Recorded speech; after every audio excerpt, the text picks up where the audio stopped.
Meus irmãos, a graça e a paz do Senhor Jesus seja sobre vós. Vamos orar. Bondoso Deus, nós estamos gratos pela graça e a misericórdia derramada sobre nós. Dirige-nos nesta noite, dar-nos, compreendermos a Santa Palavra e aplicarmos ela ao nosso coração. É o que rogamos em nome de Cristo Jesus. Amém. Romanos, o capítulo 4, o verso 25. Vamos fazer a leitura. Epístola de São Paulo aos Romanos, capítulo 4, o verso 25. Diz assim a palavra do Senhor: o qual foi entregue por causa das nossas transgressões e ressuscitou por causa da nossa justificação. O apóstolo Paulo trata amplamente sobre o tema da justificação, em especial o capítulo 5, capítulo esse que conduziu o monge Martinho Lutero a dar início à reforma protestante. Também foi Lutero que disse que esta doutrina, a doutrina da justificação, é a doutrina pela qual a igreja permanece ou cai. A famosa frase que ele declarou e ficou conhecida depois como também um dos lemas da reforma protestante, articulus statis et cadentes ecclesia, ou a igreja cai ou permanece de pé por causa desta doutrina. Bom, a doutrina da justificação, ela vai ser trabalhada amplamente pelos puritanos. Nós já demos uma olhada no aspecto histórico, biográfico dos puritanos, e agora nós estamos nos aprofundando na teologia puritana. Há muitos escritos, os puritanos escreveram muito, mas o documento que resume todo o pensamento puritano são os símbolos de fé de Westminster. Os símbolos de fé são compostos pela Confissão de Fé de Westminster, é o documento principal, que é seguido pelo Catecismo Maior de Westminster e depois pelo Breve Catecismo de Westminster. O Breve Catecismo foi escrito para crianças, o Catecismo Maior para a instrução da igreja, seguindo o princípio de perguntas e respostas. A Confissão de Fé de Westminster, ela tem artigos declarando a fé. O que os puritanos pensavam acerca da justificação? Três temas da reforma protestante foram agregados à doutrina da justificação. O primeiro deles é o sola gratia, ou somente a graça.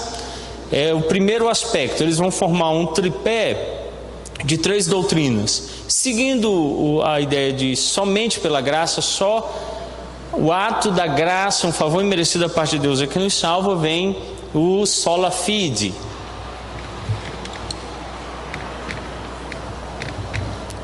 É pela fé, somente pela fé.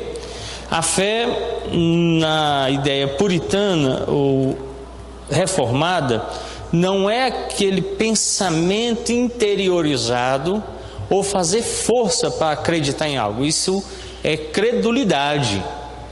A fé, como definida em Hebreus capítulo 11, do verso 1 até o final do capítulo, é aquela fé que é um dom da parte de Deus, concedida a nós pelo Espírito Santo, que nos ajuda a exercer a fé em Deus.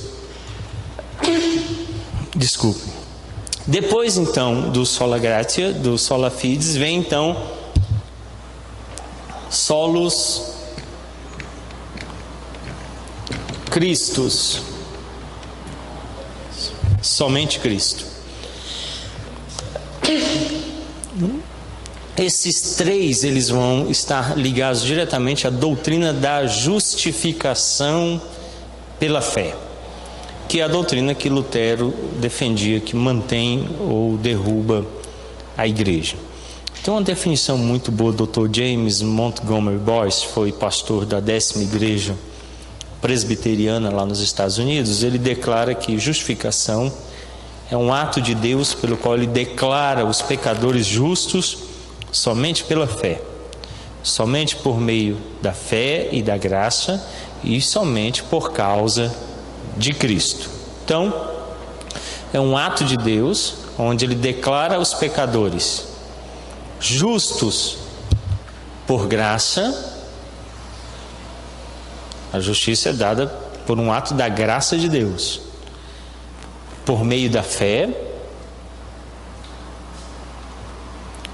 A pessoa então exerce fé que Deus concede a ela, e por causa de Cristo. Então, esses três fatos estão ligados à doutrina da justificação. Então, é assim que ela acontece. Mas vejamos o que declara a Confissão de Fé de Westminster, capítulo 11, da justificação. Os que Deus chama eficazmente, também livremente justifica. É um ato livre da parte de Deus. Como é um favor imerecido, não há obrigação da parte de Deus em fazê-lo.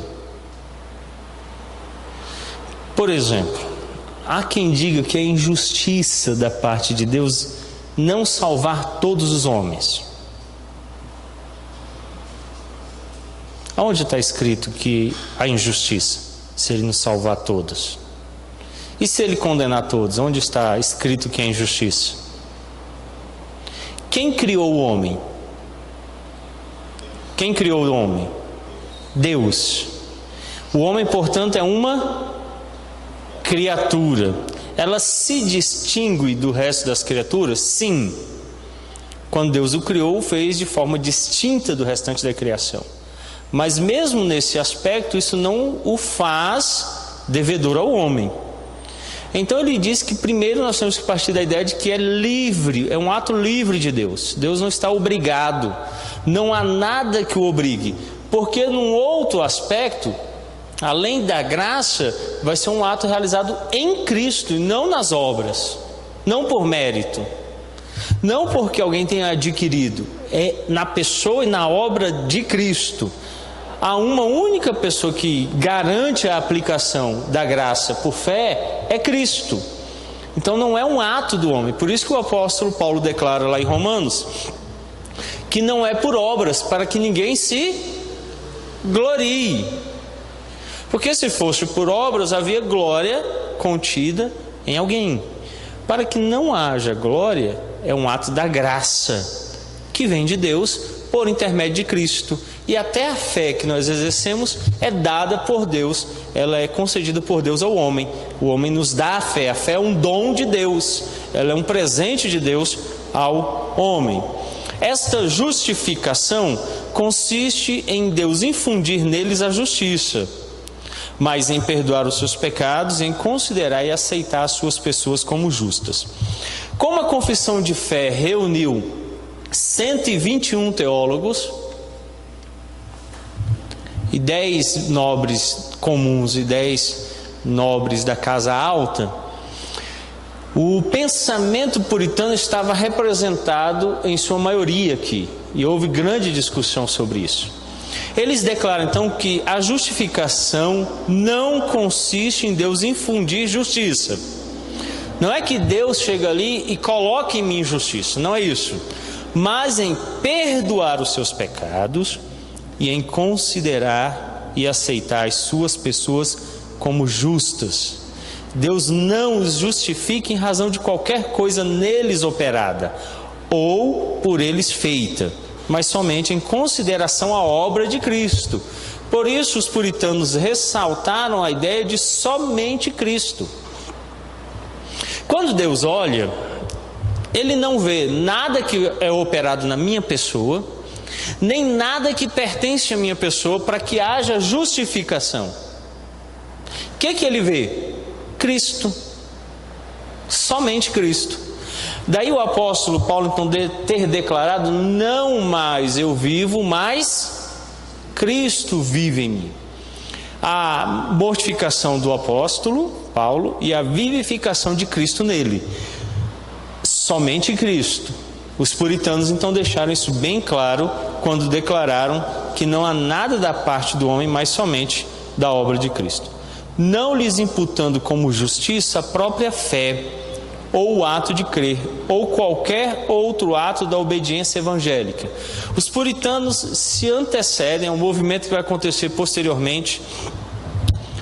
Vários movimentos aconteceram desde a Reforma Protestante. Vamos entender um pouco aqui, para a gente entender essa resposta dos puritanos no documento de Westminster. O primeiro movimento chamou-se Reforma. O que ocorreu na Reforma Protestante? A salvação, ela é dada por fé ao homem. Por isso que Lutero defendeu tanto a justificação por fé no homem.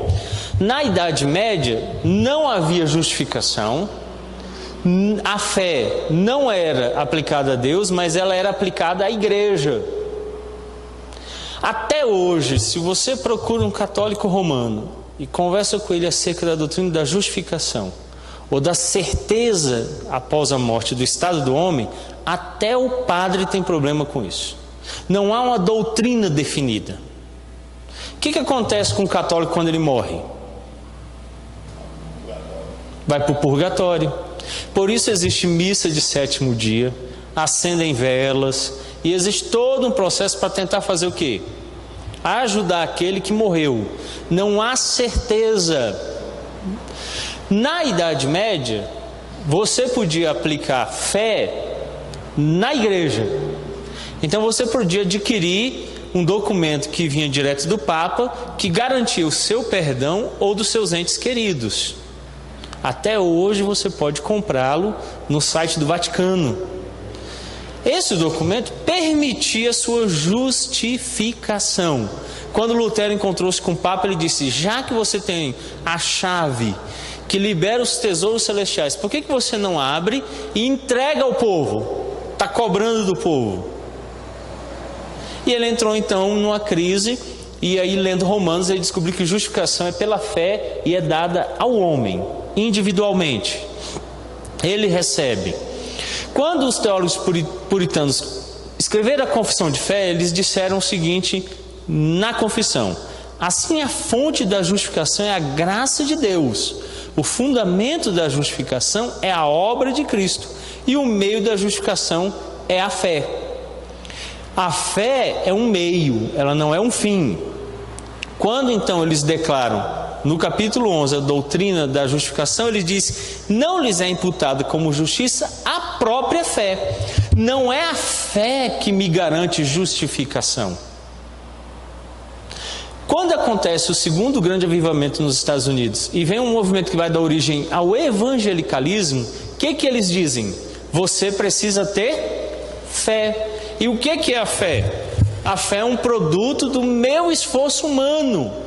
É por isso que tem um banco dos arrependidos, tem a ideia de que eu preciso ter uma expressão pública de fé, erguendo a mão, vindo à frente, fazendo uma declaração pública, uma oração ao final de uma decisão. A fé é o motivar de toda transformação. Os puritanos declararam: não lhes é imputado como justiça a própria fé. O que me justifica não é a fé. Eu não sou justificado porque tenho fé. Não existe isso. E eles então declararam: mas somente a obra de Cristo. Portanto, o ato de crer ou qualquer outro ato de obediência evangélica, então não importa quais são os atos de obediência evangélica.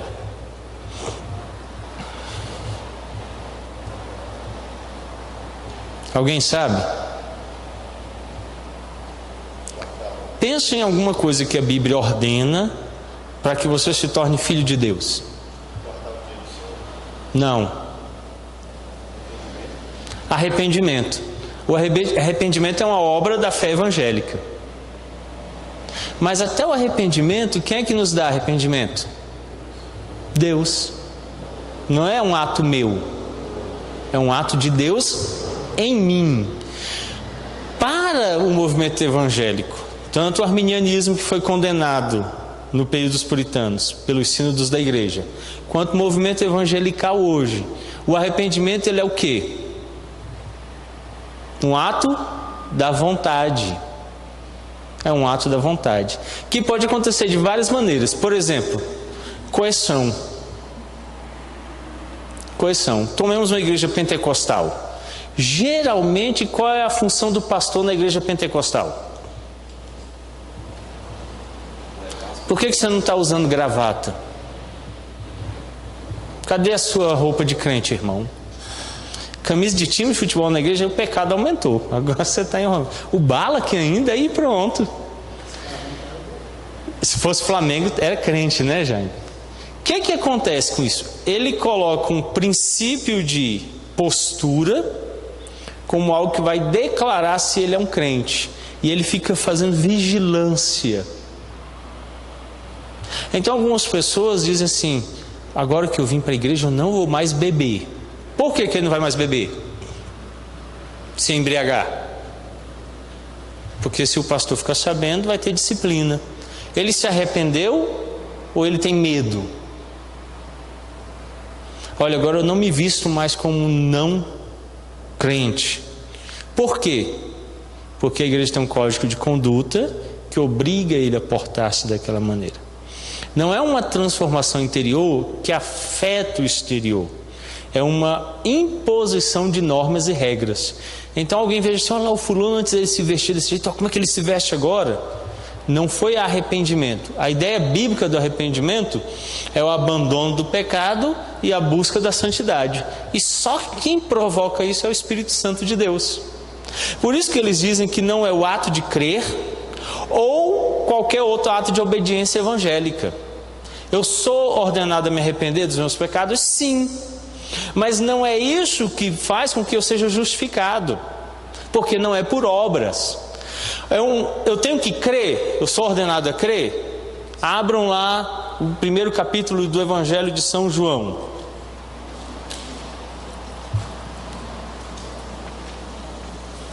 João capítulo 1.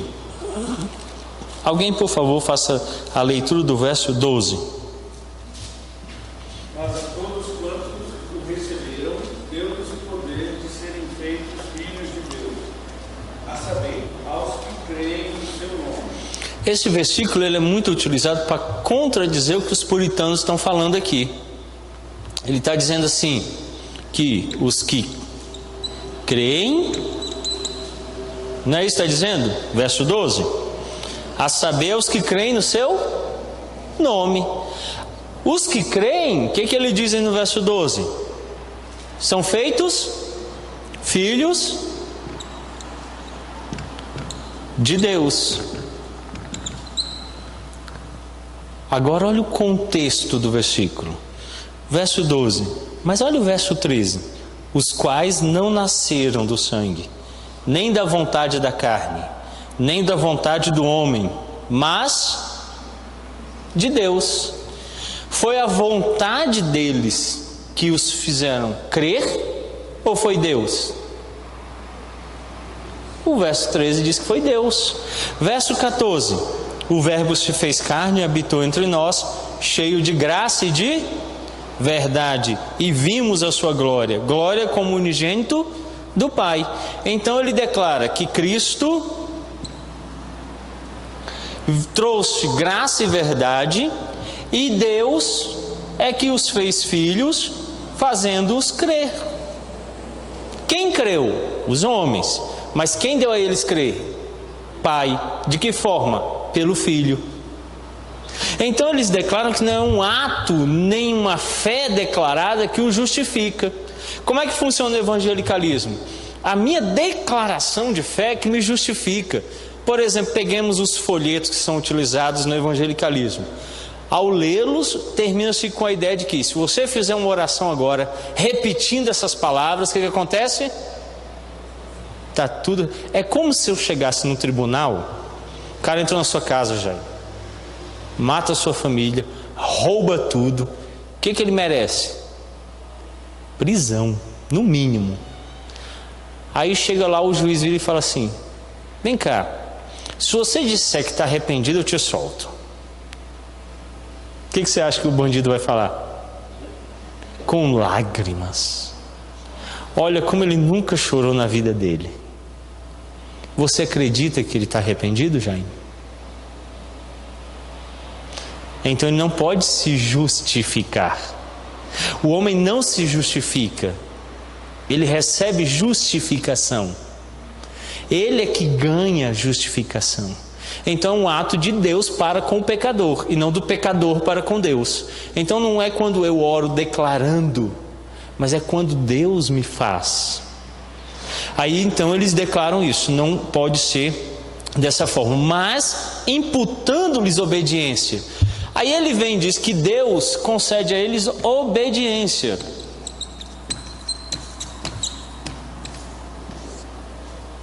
Deus imputa obediência. Eu já contei aqui, quando eu tinha 14 anos de idade, naquela época ainda tinha um apelido de Bíblia. E meu pai comprou uma Bíblia, sim, mais ou menos. E aí o que eu fazia na hora de ir para a igreja? Eu atrasava um pouco e ia atrás. Colocava lá dentro da roupa e a camisa por fora. Ninguém me via com a Bíblia. Só que era chato ficar com a Bíblia. A pregação era chata. O pastor era chato. Era horrível ir para a igreja. Eu lia e não entendia. Eu tinha raiva da Bíblia. Meu pai mandava ler, lia. Eu não estou entendendo nada. Que negócio chato. O pastor pregava, parece que ele estava puxando minha orelha. Que cara chato. O que tem a ver com minha vida? Então eu perdi a Bíblia. Meu pai comprou outra. Grande assim, ó. Não dava para pôr dentro da roupa. Quem sabe não vê. Alguém está na rua, mas não vai ver, né? Passei. O que aconteceu? Primeira esquina, meu primo e 5 amigos. No outro dia, ô Bíblia! A Bíblia dá vontade de morrer, rasgar a Bíblia toda. Perdi outra Bíblia. Fui para a igreja, pela pregação fui chamado a Cristo.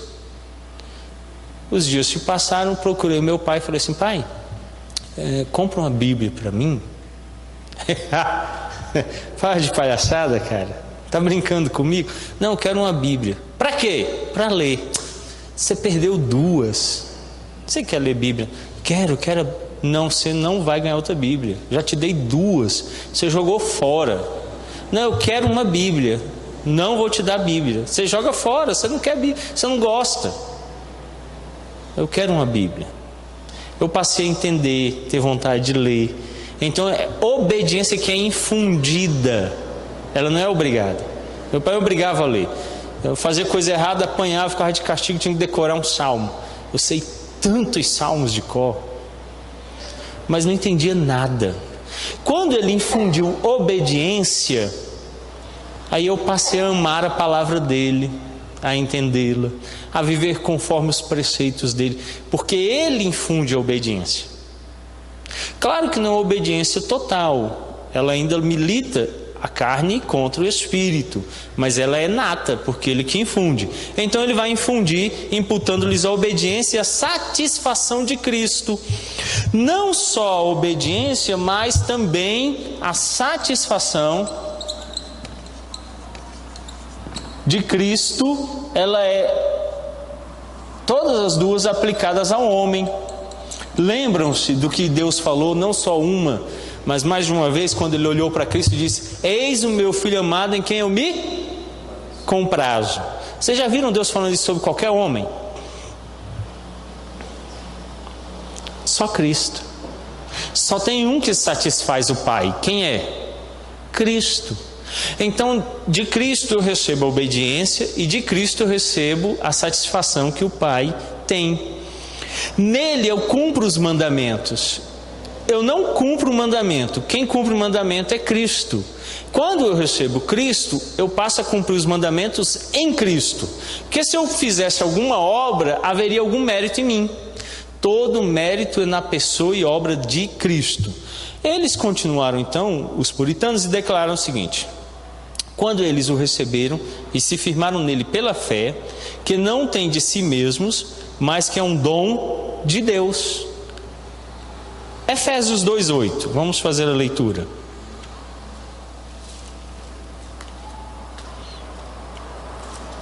Efésios capítulo 2, verso 8. Quem encontrar pode ler. Porque pela graça sois salvos, mediante a fé, e isso não vem de vós, é dom de Deus. O que é que vem de Deus, não da gente? Porque pela graça sois salvos, e aí ele diz então, mediante a fé. Qual o instrumento que é utilizado para aplicar a graça? Fé. E aí ele então diz assim: e isto não vem de vós. O que? A fé. Ao que ele diz, é dom de Deus. O que é o dom? É aquele cara lá do Zorro, né? Dom Juan. O que é dom? Presente.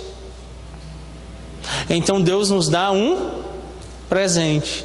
Qual é esse presente? A fé. Quando eu exerço fé, não é um ato meu, próprio de mim. Deus me concede isso para que eu creia. Porque ainda no capítulo 2, o verso 1, o que ele diz lá? Alguém leia, por favor.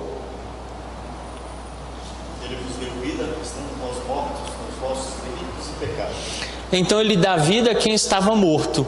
Ora, são figuras. Morto significa e representa aquele que não tem ato nem resposta. Quando eu estava sem ato e sem resposta, ele me vivifica. Me vivificando, ele faz isso como? Me infunde fé, pela fé eu respondo à graça, pela graça eu sou justificado, pela justificação eu sou santificado, e na santificação eu sou conduzido à glorificação. Tudo aquilo que o apóstolo Paulo vai tratar no capítulo 8 de Romanos. Na segunda sessão do capítulo 11, os puritanos declararam na confissão de fé: a fé, assim recebendo e assim se firmando em Cristo e na justiça dele, é o único instrumento de justificação. Como é que a fé se torna um instrumento de justificação? É importante entender isso porque algumas pessoas confundem fé com credulidade ou com pensamento positivo e acham que fé é fechar os olhos e fazer força, ou fé é acreditar muito em uma coisa. Por exemplo, eu saí de casa agora, a Alice estava crédula. Eu contactei uma pessoa que está doando um cachorrinho, um Schnauzer miniatura. Ele falou: rapaz, alguém ligou antes de você, ele está vindo olhar, se não quiser eu ligo para você e você pode vir buscar o cachorro. Aí eu falei: olha, Alice, tem uma pessoa lá olhando, se a pessoa não se agradar, é nossa vez. Aí ela: ai, tomara que ele não queira, Isso é credulidade. Ela quer crer que aquela pessoa não vai querer e que vai ser a vez dela. Alguns confundem isso com fé, acreditar muito na coisa, querer muito uma coisa. Isso não é fé. Bom, isso não é fé. A fé é outra coisa. Ao que os puritanos então declaram que a fé, assim recebendo e assim se firmando em Cristo. Então a fé, ela está intimamente ligada com a pessoa de Cristo. Ela precisa estar olhando firme para a obra dele. Eles usaram os termos recebendo e se firmando em Cristo e na justiça dele. Sem Cristo não há fé autêntica, não há fé salvadora. Então a minha fé precisa estar mirada na pessoa de Cristo. Ninguém pode crer verdadeiramente em Cristo sem conhecer a obra dele. Então uma pergunta bem simples para alguém que se declara um novo convertido. Vamos descobrir se ele se converteu mesmo a Cristo, não a religião, uma denominação ou um pensamento litúrgico. Por exemplo, se você levantar sua mão hoje, seus problemas acabaram. Isso é um pensamento litúrgico que alguém num culto, uma reunião religiosa, está declarando: levanta sua mão hoje, você não vai para o inferno. Ele está prometendo o livramento do inferno. A fé evangélica, ela é diferente. Aí eu pergunto: por que Cristo morreu. Ele não podia ter salvo sem morrer? Ele tinha poder para isso? Sim. Então por que ele não fez isso? Por que ele precisava morrer? Tem que ter derramamento de sangue. Se em Gênesis Deus declarou, é a primeira lei, se comer da árvore do conhecimento do bem e do mal morre, para que haja remissão disso tem que ter morte. Hebreus 9, 22. Sem derramamento de sangue não há remissão de pecados, porque a morte pede derramar de sangue.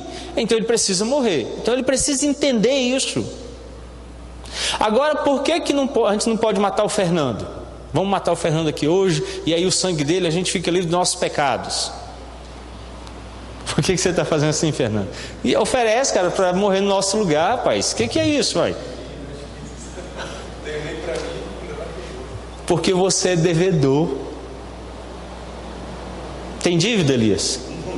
Eu pago tudo para você. Pode trazer para mim. É mentira, eu estou conseguindo pagar a minha, cara. Imagine pagar a sua. O grande problema não é só que eu não tenho condição de pagar. Eu não possuo valor. É porque eu já tenho uma dívida tão grande que eu nunca conseguirei pagar. Sabe o valor dela? Eterno. É por isso que quem morre em estado de condenação perece a morte eterna. E quem ganha salvação ganha vida eterna. Porque o prêmio ou a condenação que Deus oferece para satisfazer Ele, que é eterno, precisa ser eterno. Tem que ser assim. Então o Isaac, ele pega o danoninho. O Isaac tem 6 anos de idade. Aí ele come um danoninho com aquela colherzinha pequena. Aí ele está com... Quer, pai? Eu, não, pega um pouquinho. Aí eu falo, então tá. Aí ele pega a colher, aquela pequenininha, e põe metade.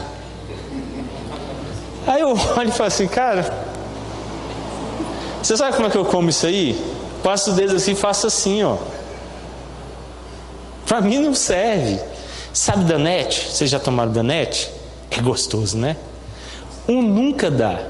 A Elaine aprendeu a fazer aquele negócio. Você já comeu uma vasilha funda, Jaime, aquilo?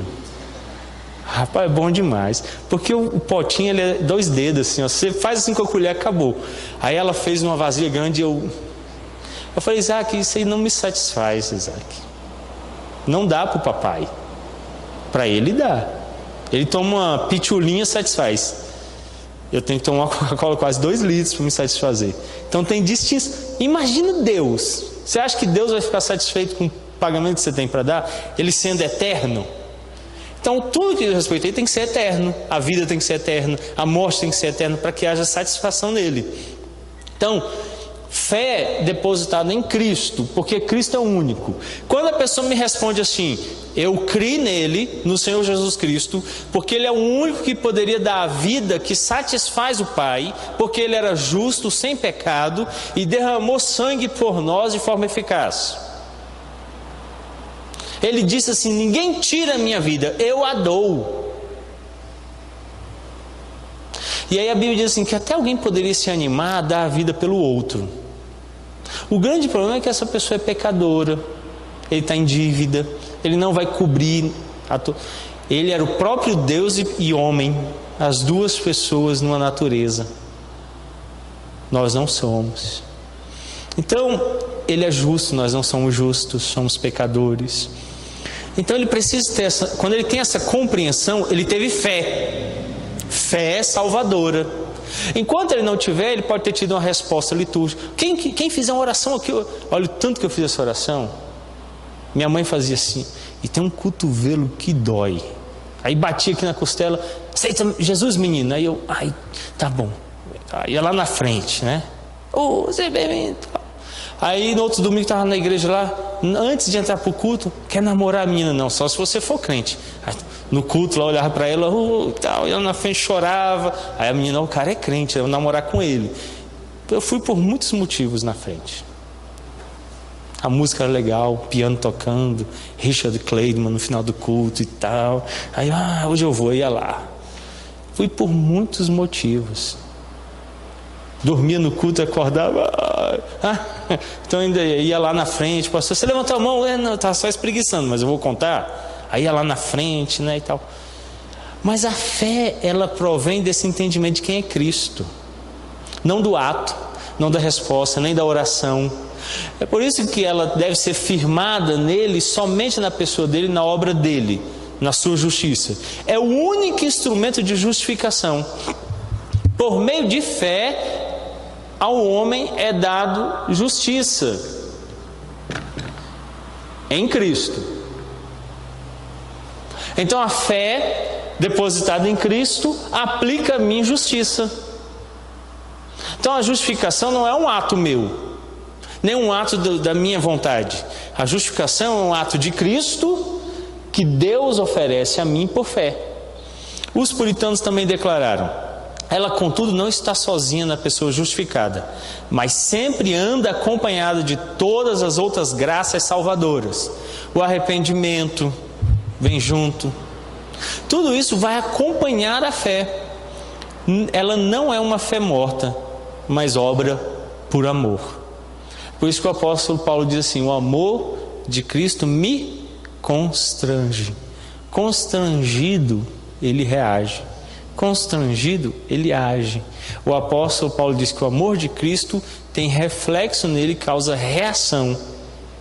Então não é um ato meu, não é uma vontade minha, mas é da fé, e a fé traz consigo todas as outras graças salvadoras. Terceira seção: Cristo, pela sua obediência e morte, pagou plenamente a dívida de todos os que são justificados. E em lugar deles fez a seu Pai uma satisfação própria, real e plena. Contudo, como Cristo foi pelo Pai dado em favor deles, e como a obediência e a satisfação dele foram aceitas em lugar deles, ambas livremente e não por qualquer coisa neles existente, a justificação deles é só a livre graça, a fim de que tanto a justiça restrita como a abundante graça de Deus sejam glorificadas na justificação dos pecadores. Vamos entender isso aqui. Os puritanos declararam que na cruz, quando Cristo morreu, Deus, o Pai, recebe pagamento pleno, total, final, pelos pecados. Ele recebe de Cristo. Isso é dado àqueles que ele chama por fé e creem. E ele diz então que isso não os torna justificados em si mesmos, nem redunda nada para eles, mas a única coisa que volta é a glória do Pai. É por isso que Paulo disse: não por obras, para que ninguém se glorie. A quem é a glória? A Deus. A Deus. Então, quando eu pego todos os aspectos da salvação, do início até o fim, e centralizo em Deus, de quem é a glória? De Deus. Mas se eu faço repousar qualquer aspecto da salvação em mim, o que acontece? A glória é dividida. A glória é dividida. Então não pode haver nenhum fator que repouse no homem, mas todos em Deus. Por isso que até a fé que eu exerço provém de Deus. O arrependimento que eu exerço provém de Deus. Tudo vem dele. A santificação que eu pratico vem dele. Sem o Espírito não há santificação. Mesmo que eu opere aquela graça, ela provém de Deus, para que não haja justiça em mim e para que eu não me glorie. Então todos os aspectos da salvação vêm de Deus, são realizados por Deus em mim, e aí eu pratico aquele ato de obra evangélica, por exemplo, o arrependimento, mas quem produz ele é Deus, não sou eu. E aí Deus é que recebe a glória por este ato. O Catecismo Maior, na pergunta 70, pergunta assim: o que é justificação? Justificação é um ato da livre graça de Deus para com os pecadores, no qual ele os perdoa, aceita e considera justas as suas pessoas diante dele, não por qualquer coisa neles operada, nem por eles feita, mas unicamente pela obediência e plena satisfação de Cristo, a eles imputadas por Deus e recebidas só pela fé. Então o catecismo deixa bem claro que não é nada operado em mim, nem realizado por mim, mas é a obra de Cristo, a obediência, a perfeita obediência e plena satisfação dele, dada a mim. Literalmente, quando Deus olha, vê Cristo em mim. Então não é estranho que quando você chegue no céu, vocês já devem ter lido o versículo que diz que o nome de cada um dos eleitos está escrito no livro da vida. Concorda? Então, letra J, Jaime, é isso? Não, Jesus Cristo. Letra E, Everton, não, Jesus Cristo. Letra E, Liz, não, Jesus Cristo. Não é o seu nome, Elias, é o nome de Cristo, em quem você exerce fé. Sem Cristo não há salvação. Ele é o caminho, a verdade e a vida. E ninguém vai ao Pai se não for por Ele. Ele é aplicado a mim. Então Deus não vê mais o Carlos Roberto de Souza Júnior, mas vê Cristo em mim. Vendo Cristo, eu estou justificado, porque Cristo é justo e nele não há pecado. Tem pecado em mim? Sim. E aí os nossos pecados foram lançados sobre ele aonde? Na cruz. Abra lá Isaías 53. Profeta Isaías, capítulo 53.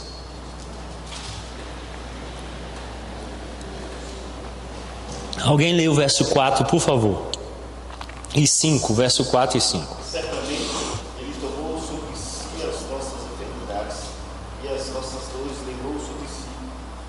E nos reputávamos por aflito, ferido de Deus e oprimido. Mas Ele foi transpassado pelas nossas transgressões e moído pelas nossas iniquidades. O castigo que nos traz a paz estava sobre Ele, e pelas suas pisaduras fomos sarados. Então o profeta declara que ele leva sobre si as nossas iniquidades. Isso é que faz com que eu seja justificado.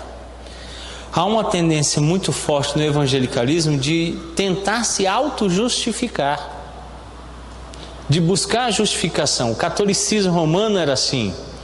A obra, a prática das obras, das boas obras, era uma tentativa de justificação. Lutero chegou para o monsenhor que tomar conta dele e disse assim: olha, pequei, isso está me colocando em condenação diante de Deus. E aí? Entra para a sua cela, que era o quarto, chicote nas costas e reza, cara. E ele foi, tirou a roupa, bateu, rezou. Bom, ainda tá, né? Tá difícil, parece que eu taquei pedra na cruz, né? Não cessa a acusação. Se eu for fazer uma coisa, tirou a roupa toda, jogou água fria, menos 1 grau, dormiu no frio a noite toda, tremendo, batendo queixo. Quando for de manhã, uma cacetada dessa, né? Eu vou estar santo. Amanheceu, tinha aumentado o pecado. Passou a noite xingando: ô monsenhor safado, e né? Mandou eu, vai ver, aí que dói aqui, frio aqui, e falou palavrão e ficou bravo e se revoltou. De manhã estava pior. E agora? Aí foi lá o cara: não, você tem que, ora mais, rapaz, com fé, dá mais uma chicotada que vai resolver. E Lutero descobriu que não adiantava as obras. Por mais que ele orasse, se batesse, dormisse no frio, xingasse, brigasse, continuava em pecado. Ao que ele leu então, que nós somos justificados em Cristo por fé. E aí ele simplesmente creu nessa verdade bíblica. E o que aconteceu com ele? Foi justificado. Não eram as obras dele, era Cristo. Quando Cristo foi dado a ele, houve justificação completa e final. E Lutero teve descanso na alma dele. Então, no evangelicalismo, como no catolicismo, o que tem sido pregado? Se você não vier 7 semanas seguidas, você não fica livre, né? Olha, essa maldição só sai depois de pagar aí 10 de 20 mil. O cara fica a vida toda pagando a igreja e nunca recebe perdão, porque 10 de 20 mil é difícil, né? Prestaçãozinha alta. Aí fica a vida toda pagando e não ganha perdão. E aí ele vai cada vez mais postergando a fé de olhar para Cristo. Então no evangelicalismo ele nunca tem essa possibilidade de libertação imediata. Ele fica sempre cativo, sempre tem uma coisa a mais para fazer, sempre tem algo para ser perdoado, sempre tem algo para ser resolvido, e ele não avança. Então a pergunta 71 do Catecismo Maior encerra assim: como é a justificação um ato livre da graça de Deus?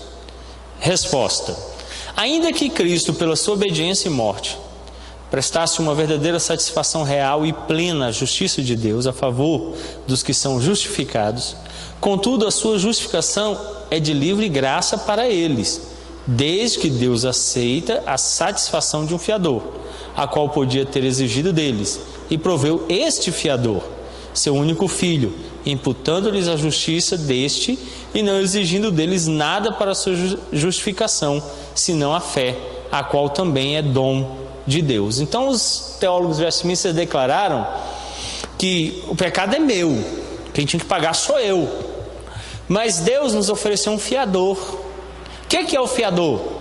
Você já usou fiador, Elias? Eu também já usei. Se eu não pago, o que acontece com o fiador? Ele paga. Quem é o nosso fiador? Cristo. Nós pagamos? É por isso que o profeta Isaías diz: os nossos pecados, nossos, e as nossas iniquidades foram depositadas sobre ele. Ele pecou? Não. Mas nós pecamos. Como ele é o nosso fiador, ele leva sobre si a nossa culpa. Ele recebe a nossa culpa. E aí então ele se torna culpado em nosso lugar. Por isso que a Bíblia diz: o justo morrendo pelos injustos. O fiador fez dívida?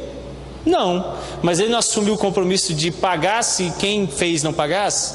É isso que Cristo faz.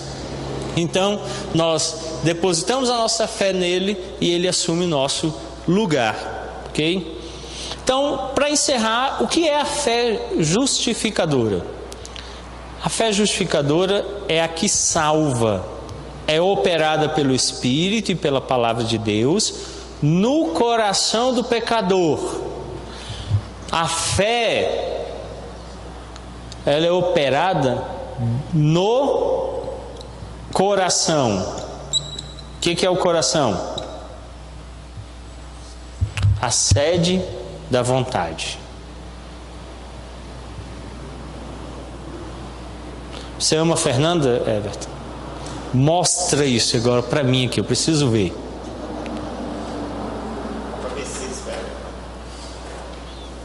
Você ama a Raíssa, Fernanda? Mostra aí, eu duvido, eu quero ver, eu preciso ver. Então, vamos qualificar, vamos mensurar. Quantos quilos tem o amor que você tem por ela? Se você falar 100 quilos, é pouco. Você concorda comigo? O cara vai dizer assim: o outro cara ali falou que era 1 tonelada, você está perdendo. Então, complicado. Não dá para pesar o amor, né? E para medir, é 1 quilômetro? 100 quilômetros. Então, depois que viajar 200 quilômetros, acabou o amor por ela, que só tinha 100. Não dá para fazer isso também. Como é que você expressa o amor por ela? E você, Everton? Vai ter maneiras próprias e pessoais. A fé também, ela não pode ser mensurada por um ato exterior, porque ela é um ato interior. Toda vez que eu tento mensurá-la no ato exterior, eu falho.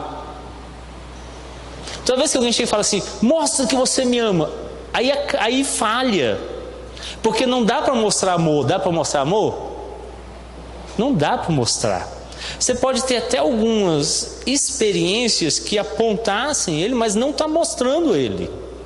Se você disser que a aliança que você deu mensura o amor, ele é muito diminuto, porque é muito pouco isso perto daquela pessoa. Então é algo que não vai ter como você expressar. A mesma coisa é a fé. Como a fé é uma operação no coração, não há ato exterior que a expresse.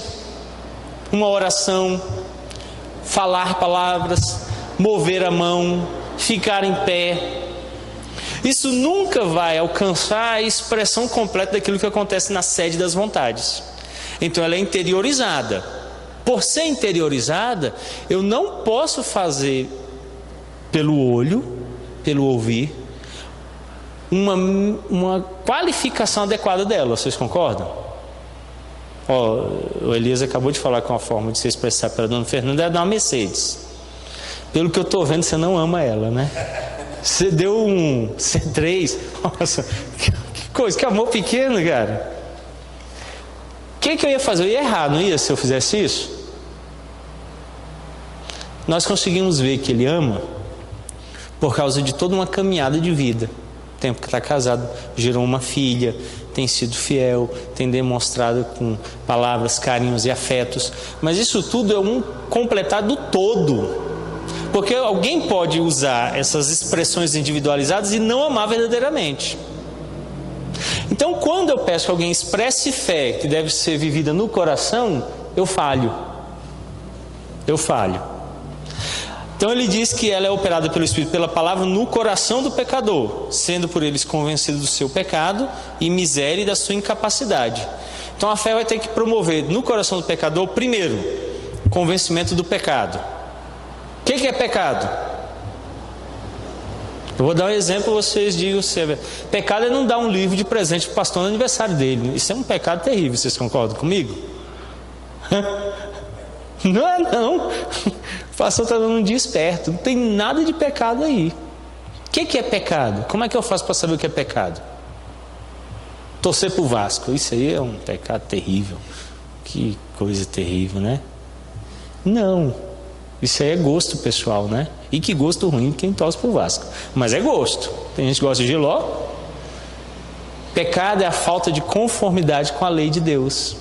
É isso que diz 1 João. Toda falta de conformidade com a lei dele é pecado. Então a pessoa primeiro precisa entender que ela não está vivendo de acordo com a lei de Deus.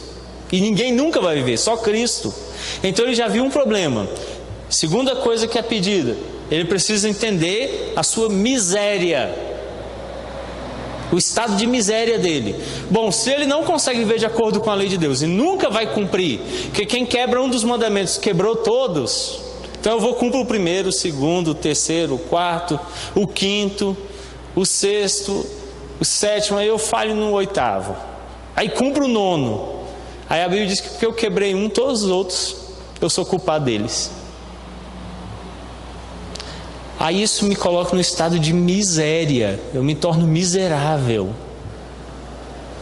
Aí eu preciso então reconhecer isso. Eu não consigo cumprir a lei dele. Além de reconhecer que eu não a cumpro, eu tenho que entender que eu nunca vou responder a ela. E aí vem o terceiro aspecto, a sua incapacidade. Como eu sou incapaz de resolver isso, qual é a solução? Não tem solução. O que Deus fez? Deu a solução possível. Eis o Cordeiro de Deus que tira o pecado do mundo. Como eu era incapaz de resolver a minha miséria e tratar dos meus pecados, vem alguém que pode fazer isso, Cristo. Então eu coloco a fé nele. E aí ele então me livra dos meus pecados, me torna capaz de cumprir a lei. O próprio Cristo. Em Cristo eu cumpro a lei, eu sou cumpridor da lei. Em Cristo os pecados são perdoados. Em Cristo eu recebo todos os tesouros necessários para suprir a minha miséria. Aí eles continuam e dizem assim: os puritanos declararam que as demais criaturas, para o restaurar desse estado, não somente aceita a verdade da promessa do Evangelho, mas recebe e confia em Cristo e na sua justiça, que lhes são oferecidos no Evangelho, para o perdão de pecados e para que a sua pessoa seja aceita e reputada justa diante de Deus para a salvação. Então, é assim que eles entenderam. Quando eu digo que eu estou terminando é porque ainda falta mais uma meia hora, vamos em frente. Pergunta 77 do Catecismo Maior. Em que difere a justificação da santificação? Ainda que a santificação seja inseparavelmente unida com a justificação, contudo elas diferem nisto. Na justificação, Deus imputa a justiça de Cristo a nós. Não justiça a mim e nem a minha justiça, mas a justiça de Cristo a mim. E na santificação, o seu Espírito infunde a graça e dá forças para exercê-la. Quando eu olhei para a justificação, eu entrei em desespero. Isso não aconteceu com vocês, não? Quando eu criei, eu me desesperei. Eu li a Bíblia e falava assim, cara, é impossível, não dá. Como é que eu vou fazer? Eu olhava a quantidade de pecados, do outro lado eu olhava a quantidade de coisas que eu tinha que fazer na lei, e eu me desesperava. Lembra do que Paulo diz capítulo 7 aos Romanos? E aí eu gritava, miserável homem que sou. Com isso ele vem e o Espírito dele me dá a santificação, que além de trazer graça à minha vida, me ajuda a cumprir os preceitos, a vivê-los, a praticá-los, não um ato meu, mas um ato do Espírito Santo operando na minha vida. Daí então ele declara o seguinte, na justificação o pecado é perdoado, na santificação ele é subjugado. Consegue entender a distinção? Consegue entender? Encontrei um amigo meu, Sargento Maynard, da Polícia Militar do Distrito Federal. Ele está servindo hoje lá no Batalhão de Operações Especiais. E ele acabou de projetar o último caminhão-tanque que está sendo utilizado lá na corporação. Estudou comigo a infância, a adolescência, depois nós nos separamos, nos vimos depois, muito tempo, Polícia Militar. E eu ainda ímpio. Encontrei com ele no restaurante. Carlinhos! Aí a esposa dele junto com ele, minha esposa estava comprando picolé para os meninos. E aí, fazendo o que da vida? Sou pastor. Esse cara sempre malhador. Pastor, olha só, Carlinhos é um capeta, rapaz. Aí eu falei assim, não, sou pastor. Cara, para de brincadeira, o que você está fazendo da vida? Não, sou pastor. Aí minha esposa chegou, ele olhou para ela, eu falei, minha esposa, Elaine, esse é o Mainais, esposa dele. Estudamos juntos, depois nos encontramos e nunca mais nos vimos. Aí ele veio e falou assim, o cara tá brincando, dizendo que é pastor. Aí ela olhou e falou assim, não, ele é mesmo. Hã?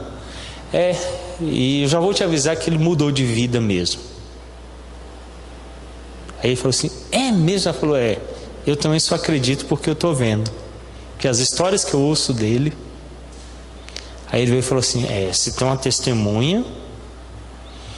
Então o que a graça vem? A graça vem e diz assim, você está perdoado. Mas eu olho para a minha vida e digo assim, não tem como, cara, não dá. Eu mesmo não acredito, Elias. Eu sou mau. Eu sou muito, muito, muito mau. Mas a santificação subjugou o pecado. Ela destruiu o pecado. Daí Joe Owen tem escrito da mortificação do pecado. Excelente obra. Como é que o pecado vai sendo mortificado? Então eu roubava muito. Banca de revista, então, entrava e pegava muita coisa. Depois que eu me converti, não foi fácil parar. Eu estava fazendo uma coleção de álbum, figurinha de cães. Faltava 5 para terminar, mas eu não tinha dinheiro. Então, Guará 1, parei a bicicleta, coloquei no meio-fio, entrei, o golpe era certeiro. Aquela revista lá atrás, o cara virava para ver no alto, enquanto ele estava se esforçando para pegar, eu pegava, colocava no bolso, saía ileso. Aqui essa? Não, muito caro, obrigado. Ia embora. Entrei, o golpe já estava meio manjado. O cara foi fazer, quando ele foi fazer, ele olhou e falou assim, safado, vem aqui, pá. Aí eu, esse cara bandido, né, me pegou, sem vergonha, eu fiquei com raiva do cara, o cara não fazia nada de errado, mas meu coração dizia que ele que estava errado. Ele vai ver, se eu passar aqui, eu vou tacar gasolina nessa banca dele, pôr fogo em tudo. Era o meu coração. Converti, comecei a ler a Bíblia. A Bíblia diz que não só eu devo me arrepender dos meus pecados, mas eu devo restituir a quem eu tenha defraudado e ainda corrigir o mal. Voltei lá. Boa tarde. Boa tarde. O senhor quer alguma coisa? Não, eu voltei aqui que eu preciso falar com você. Bom, você pode dizer. Você lembra do cara que estava roubando aqui uma vez e tal?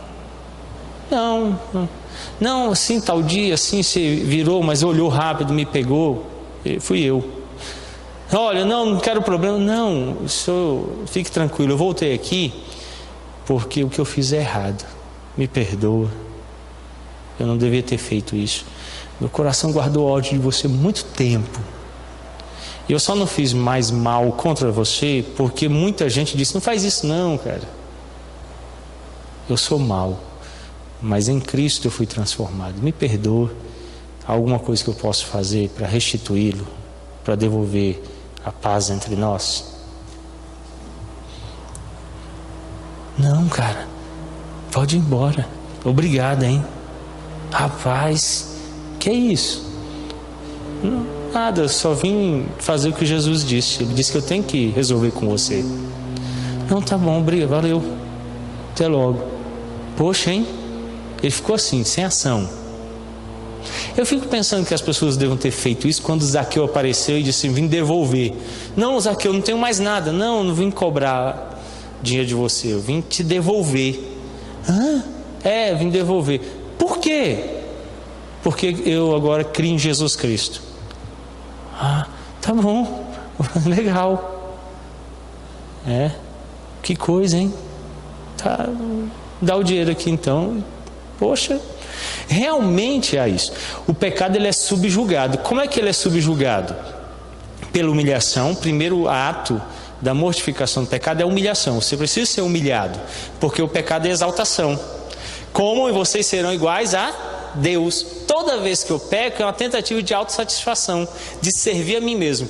Como eu não tenho dinheiro para comprar a figura e eu não posso ter, eu tomo de quem tem, eu roubo. E se necessário eu mato. Se ficar entre mim o que eu quero, eu te destruo. Esse é o meu pensamento, é o nosso pensamento natural. Para que eu seja vencido, eu preciso de humilhação.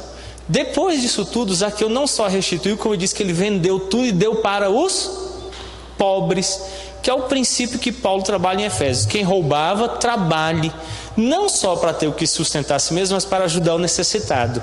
Como Zaqueu era ganancioso, cobrava imposto, ainda roubava as pessoas, Jesus instruiu, vai lá, restitui a quem você defraudou, pega o restante, vende e dá para os pobres. A pior coisa para o ganancioso é dar. Não matou o pecado dele? Então é assim que funciona. A santificação subjuga o pecado. Como que você subjuga o pecado? Humilhando a si mesmo e vivendo o contrário do pecado. Mentia, diga a verdade. Roubava, trabalhe. Adulterava, seja fiel. É a subjugar. Então santificação é subjugar. Santificação não é viver uma expressão litúrgica aparente. Santificação é um ato de subjugar o pecado. Então quando você subjuga ele, você está fazendo. Daí então os puritanos disseram que na justificação o pecado é perdoado, na santificação ele é subjugado. Aquela liberta a todos os crentes igualmente da ira vindoura de Deus, e isto perfeitamente nesta vida, de modo que eles nunca mais caem na condenação.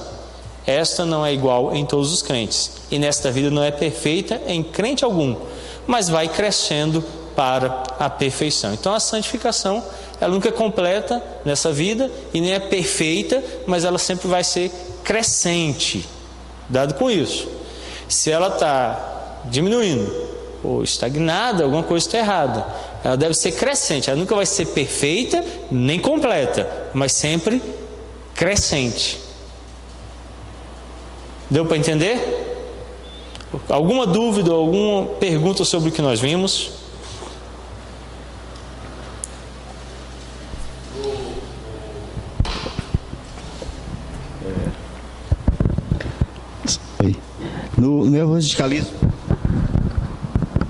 No evangelicalismo, então, pastor, o homem, ele é ativo na salvação, e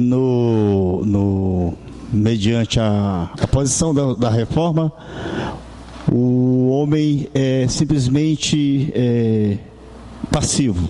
Sim. No evangelicalismo funciona assim. O homem decide ter fé, A fé no evangelicalismo é um ato da vontade do homem. Ele decide ter fé em alguma coisa. No neopentecostalismo, ele pode ter fé num vidrinho com óleo. No pentecostalismo, ele pode ter fé no milagre. No evangelicalismo em geral, a gente toma as igrejas que não estejam no pentecostalismo ou neopentecostalismo, ele pode ter fé em Cristo. Ele tem fé. Essa fé em Cristo é um motivador para o homem exercer arrependimento. Então o arrependimento pode ser consciência pesada, remorso. Por exemplo, um evangelical, ele funciona assim, ele sai de casa, adultera, enquanto ele teve relação sexual com outra mulher, ele contrai uma enfermidade. Aí ele volta para casa e fala assim: o que eu fiz? Agora eu estou doente. Eu não vou mais pecar. Isso é remorso. Ele está com remorso pelo efeito do que ele praticou de mal. Mas isso não é arrependimento bíblico. Então é um ato dele, o arrependimento. Junto com o arrependimento vem a santificação. Para os puritanos, a santificação estava unida à justificação e é um ato do Espírito Santo na pessoa. O Espírito Santo, por exemplo, opera santificação na minha vida com a palavra. Hoje, quando eu meditei na palavra de Deus, pela meditação séria na palavra e a aplicação daquela verdade ao meu coração, o Espírito Santo me santifica, separando-me de algo que era pecaminoso, me conduzindo a viver para Deus. No evangelicalismo, a santificação é um ato do homem. Por exemplo, para ser mais santo no evangelicalismo, orar de joelhos num caroço de milho. O que foi? O meu joelho está doendo tanto. Mas por quê? Porque eu orei de joelhos a tarde toda. Qual o propósito? E aqui eu estava olhando para a dona Mariazinha e desejando ela. Mas agora está doendo tanto o joelho que eu estou olhando para ela e pedindo para ela vir fazer carinho. Não resolveu nada. É igual um pessoal lá no PSUL, a igreja pentecostal, a sombra do onipotente, colocou uma propaganda na rádio evangélica: tal dia o obreiro estará ungindo o pênis dos homens com óleo e a vagina das mulheres com óleo para não pecarem. Eu falei: vai piorar, né? Porque está lubrificando. O que me ajuda a não pecar na imoralidade sexual? A Bíblia. Me ensina a ser fiel, amar minha esposa, me abster de tudo que contraria a vontade de Deus, tudo que vai contra Deus. Portanto, a santificação não é um ato exterior. Eles acham que se santifica passando óleo. Eu não vejo santificação aí. É problemático outra pessoa tocando parte íntima do outro. Isso é problemático. É problemático ele passando óleo lá. Tem nada de santificação aí. Santificação é quando eu pego a Bíblia e vejo tudo o que ela diz sobre essa área. Se eu estou tendo problema na área sexual, o que ela diz? Eu vou lá, tomo aquela verdade e aplico ao meu coração. Aí eu me santifico. Eu me torno mais santo. Por exemplo, até 2, 3 anos atrás, eu assisti indiscriminadamente todas as séries de TV e filmes. Depois que estudei Efésios, tem 3 anos, e o apóstolo Paulo diz assim: tudo que diz respeito à imoralidade sexual nem sequer se menciona entre vós. Eu achei 2 sites em língua inglesa que eles publicam antecipadamente se aquele filme possui ou não cenas de relação sexual. Se lá diz que tem, eu nem assisto mais. Antes eu assisti e falava assim: eu viro o rosto, eu pulo a cena. Mas Paulo diz assim: nem sequer seja mencionado. Então eu me abstenho, estou perdendo muita coisa, mas pela graça eu largo mão, abri mão. Muita coisa eu parei de assistir, eu não vejo, eu repudio, deixei para lá, porque para minha santificação.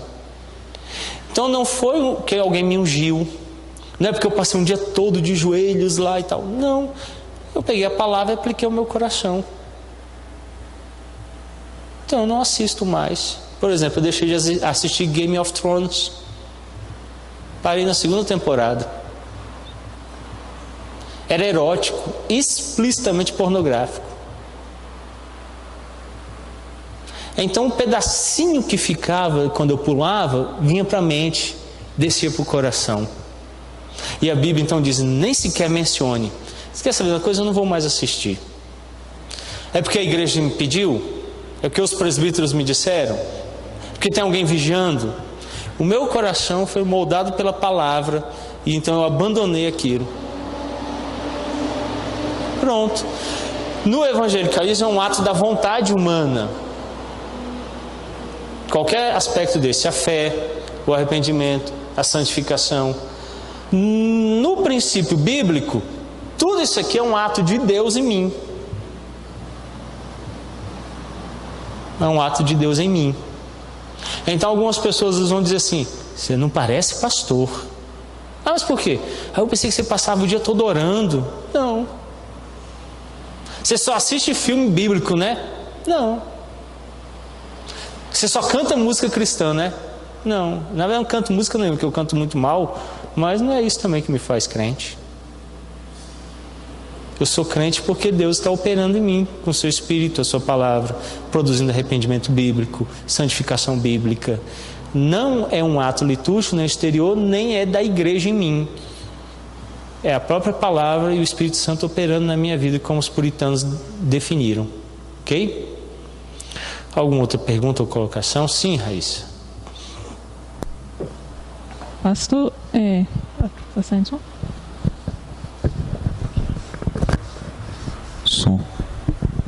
Pastor, no seu estudo você falou assim, que para haver fé verdadeira, deve-se ter conhecimento da pessoa e obra de Cristo, certo? Isso. Eu fico pensando, essa é uma questão que me tira a paz um pouco, porque acredito que tem algo mais que na questão da salvação. Porque eu acredito nisso também, por muito tempo eu acreditei que era só isso, só que quando eu pensei na questão dos deficientes cognitivos, ou de crianças, ou daquela substância ainda informe no ventre da mãe, que é um eleito, e que não chegou nem a nascer, né? E aí eu caio naquela questão, é a fé, mas é a fé por meio da razão, pura assim, que você tem que conhecer Cristo, ou é uma questão que envolve outro aspecto? Muito bem. Romanos 10, 17. Abra sua Bíblia lá.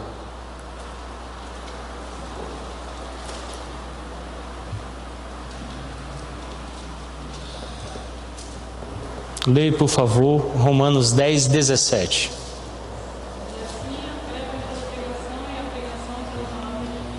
Qual o meio pelo qual a fé vem? Então eu só posso ter fé por meio da pregação da palavra. Tem que ter entendimento. A Confissão de Fé de Westminster, tratando sobre esse assunto, diz assim, seção 3ª do capítulo 10.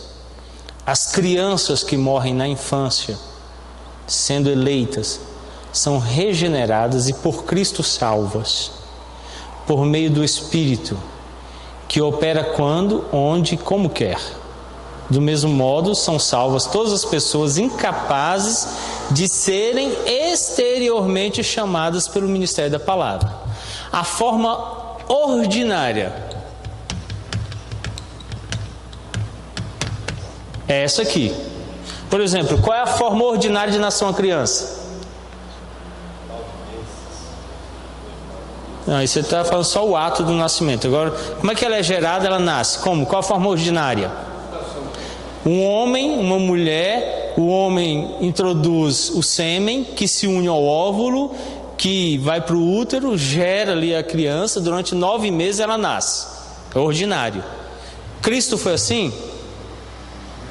Não teve espermatozoide de José, nem o óvulo de Maria. A Bíblia diz que o Espírito gerou ele já no ventre dela. Então foi extraordinário. Deus pode agir de forma extraordinária? Então ao lado aqui está a forma extraordinária. Por ser extra não é comum. Então, muito cuidado. Alguém fala assim, quarta-feira, 15h, culto de milagres. Já não vai ser milagre. Porque a palavra milagre pressupõe que ela é extraordinária, sobrenatural e que não ocorre com frequência. Se teve hora marcada, é frequente, já não é milagre. É natural, é ordinário. Então, a forma ordinária é chamar pela palavra. Deus pode chamar de outras maneiras? Pode. Quer ver um exemplo? Paulo ouviu a pregação da palavra? Não. Não, ele não creu, ele mandou cortar a cabeça de Estevão. Ai de mim, se vocês crêem desse jeito. Já imaginou? Quem crê aqui hoje? Aí o povo avança ali e corta minha cabeça no púlpito. Ele mandou matar. Ele diz ele mesmo que mandou cortar a cabeça de Estevão. Ele não creu ainda naquele momento, mas mandou matar. Ele creu no próprio Cristo quando viu. Ele creu vendo, não ouvindo. Cristo lhe apareceu no caminho. E ele creu em Jesus. O próprio Cristo é extraordinário, porque a Bíblia não diz que é vendo Jesus que você vai crer. É pela pregação, está declarado, é forma ordinária. Pode de formas extraordinárias, sim. Então Deus pode chamar. Por exemplo, domingo, nós tínhamos aqui no culto o Anderson, estava numa cadeira. Ele faz assim, só fala isso. Treme, mexe os braços. Deus pode chamá-lo? Sim. Com a operação do Espírito Santo no coração dele. Deus vai chamar para si os seus eleitos, de forma ordinária ou extraordinária. A gente não sabe quem, quando e como, porque ele age como ele quer. Então a forma ordinária é essa, pela fé. O grande problema é que gente que pode ser chamada pela fé e deve ser chamada pela fé quer fazer o quê? Ser chamado de forma extraordinária. Como a forma extraordinária não é em mim, é fora de mim, eu não posso estabelecer isso. Posso? E aí, você, não, olha, Deus veio num fogo e tal, e apareceu para mim, não sei o que. Eu olho assim e falo assim, E você leu a Bíblia hoje? Não. Falo, Por que você não leu a Bíblia? Pode ler, tem capacidade de ler. Aí ele não quer ler e quer que seja a forma extraordinária. A forma extraordinária é uma ação de Deus, livre dele. E ele age como ele quiser. Então ele chamou Paulo, chamou Jeremias ainda quando ele não tinha nascido. Agora, ele nos chama normalmente pela pregação da palavra e ele nos dá fé. Pode acontecer de outra forma? Sim. Tem a narrativa de um índio, eu não lembro a etnia agora, mas é uma etnia que estava preservada de contato no Amazonas. E um dia, decepcionado com Tupã, ele procurou o cacique da aldeia e falou, olha, Deus tal me decepcionou e tal. E ele falou, olha para o Deus Sol. E ele foi, mas aí veio a noite, a lua apareceu, o sol sumiu. Ele falou, olha, a lua, Deus Lua venceu ele. Voltou para o cacique. Falou, Deus Onça. Os índios mataram uma onça. Ele falou, mas o Deus que você me mandou foi morto pelos índios. Decepcionado com todos os deuses que tinham sido apresentados, ele fez uma oração dizendo assim, eu quero conhecer o Deus verdadeiro.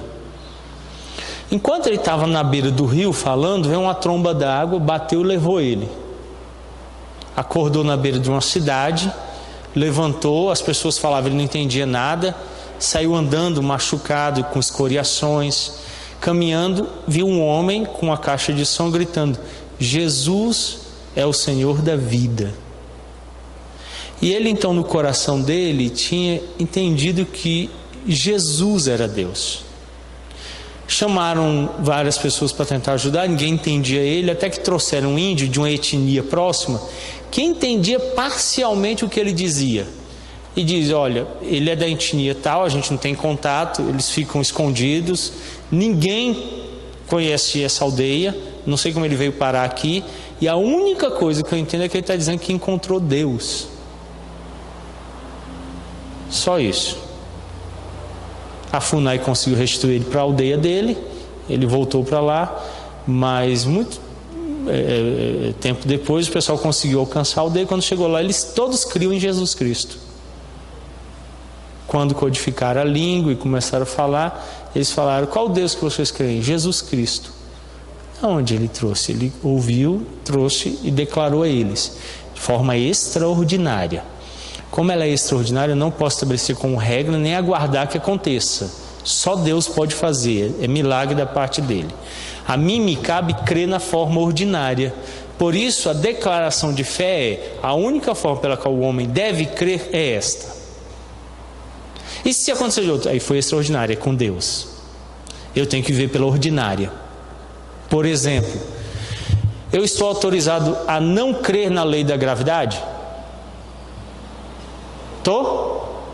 Se por acaso eu cogitar essa ideia, eu morro. Eu vou subir ali e pular, eu morro. Mas Deus pode cancelar ela? Pode, ele não fez o machado flutuar? Só que ele me ordenou que eu devo viver pela lei da gravidade. Se um dia ele quiser operar milagrosamente para que eu flutue, eu vou flutuar. Mas ordinariamente eu devo crer nela, viver por ela e não me apartar dela. Porque no dia que eu me apartar dela, o que acontece? Pula de cima do prédio 10 andares, pula, você morre. Então não tenho que me apartar dessa lei, vivo por ela e me apego a ela. Agora, se Deus vier fazer um milagre e eu flutuar, é com ele. Então o grande problema é que ordinariamente alguns não querem crer nisso, querem colocar ordinariamente a possibilidade do extraordinário. Eu não posso fazer isso, eu estou proibido. Ordinariamente, Romanos 10, 17. Assim a fé vem pela pregação, a pregação pela palavra de Cristo. Então, ordinariamente, todos os homens serão salvos pela pregação da palavra. Espera aí mais. Não, esse espera aí mais é com ele, só ele pode fazer isso. Então eu não cogito possibilidade de que alguém seja extraordinariamente salvo, porque só quem pode fazer é ele. Se ele fizer, é com ele. Ordinariamente esse é o processo. Ok? Para entender? Aí os infantes, os incapazes são chamados assim, dessa forma, extraordinária. Como é com Deus, eu nem mexo com isso. Eu continuo fazendo o ordinário, que é o que ele me ordenou, ir de pregar o evangelho a toda criatura. Eu vou e prego. E o extraordinário ele realiza. E quando ele realiza, nós glorificamos o nome dele. Tá bom? Ok? Deu para entender? Dirimiu aí a dúvida? Ok? Bom? Vamos encerrar então? Bondoso Deus de graça e grande misericórdia, Tu nos alcançaste através do nosso Senhor Jesus Cristo, dando-nos fé nele, e assim nos ofereceste o arrependimento, justificando-nos em Cristo e santificando-nos pelo Teu Espírito na Tua Palavra. Obrigado por obra tão maravilhosa que nos conduzirá à glorificação em Cristo. Oramos gratos a Deus por uma obra tão grandiosa em nossas vidas. É o que nós oramos, Pai, em um nome santo de Cristo Jesus. Amém. Deus os abençoe.